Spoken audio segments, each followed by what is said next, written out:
Why do atheists judge the world by a standard of perfection that not even they believe in?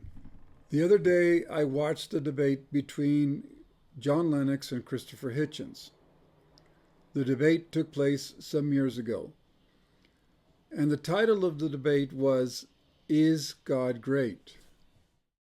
Representing the side of faith was Dr. John Lennox, an Oxford mathematician and philosopher of science, known for his wit and rigorous logic. Lennox has spent his career at the intersection of scripture and laboratory, famously arguing that science and God are not enemies, but rather science points directly to a creator. On the other side was Christopher Hitchens, one of the most formidable polemicists of our time, a cornerstone of the new atheism movement.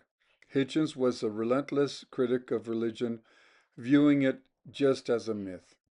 Let's listen to an excerpt from Hitchens' introduction in that debate. Well, we know that 99.9% of all species that have ever existed just on this planet have become extinct. So heaven has already watched almost 100% of its creation die off, often in very unpleasant, callous circumstances. We're told Listening to Hitchens, it almost seemed like I was listening to the elderly devil Screwtape from C.S. Lewis' book, The Screwtape Letters. It seems like Hitchens had become a formidable minion for the dark side. While Hitchens views the scars of Earth's history as evidence of failure or bad design, I find that to be an incredibly narrow and somber outlook on existence. It views the world only through a lens of entropy, missing the breaking resilience that defines it. Despite the cycles of destruction in our planet's past, the miracle of life does not just persist, it flourishes. To see only failure in history is to ignore the brilliance of the survival we witness today.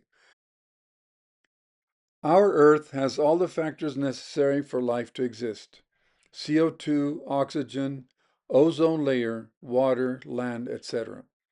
The factors that keep us alive as humans, like the very act of breathing. Every breath we take is not a mundane mechanical art.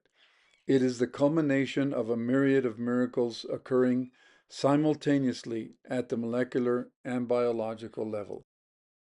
As the psalmist acknowledges, we are fearfully and wonderfully made. To exist at all with the capacity to love, to reason, and to appreciate beauty is the ultimate evidence of the divine that lives within us. Life is not a series of biological errors, but a masterpiece full of beauty and purpose. At the core of this perspective is the belief that God is love.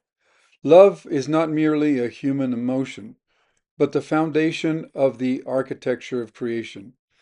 Through this lens, even in a broken world, the light of design points to a creator who sustains us with every heartbeat. Hitchens asked, "Is God great?" while demanding a perfection that ignores the beauty that was right in front of him. But as John Lennox reminds us, the cross tells us that God does not abandon us in a broken world, He enters it. And in that entry, we see that the light of design isn't found in a sterile, perfect laboratory, but in a creator that sustains our every heartbeat with a love that will not let us go.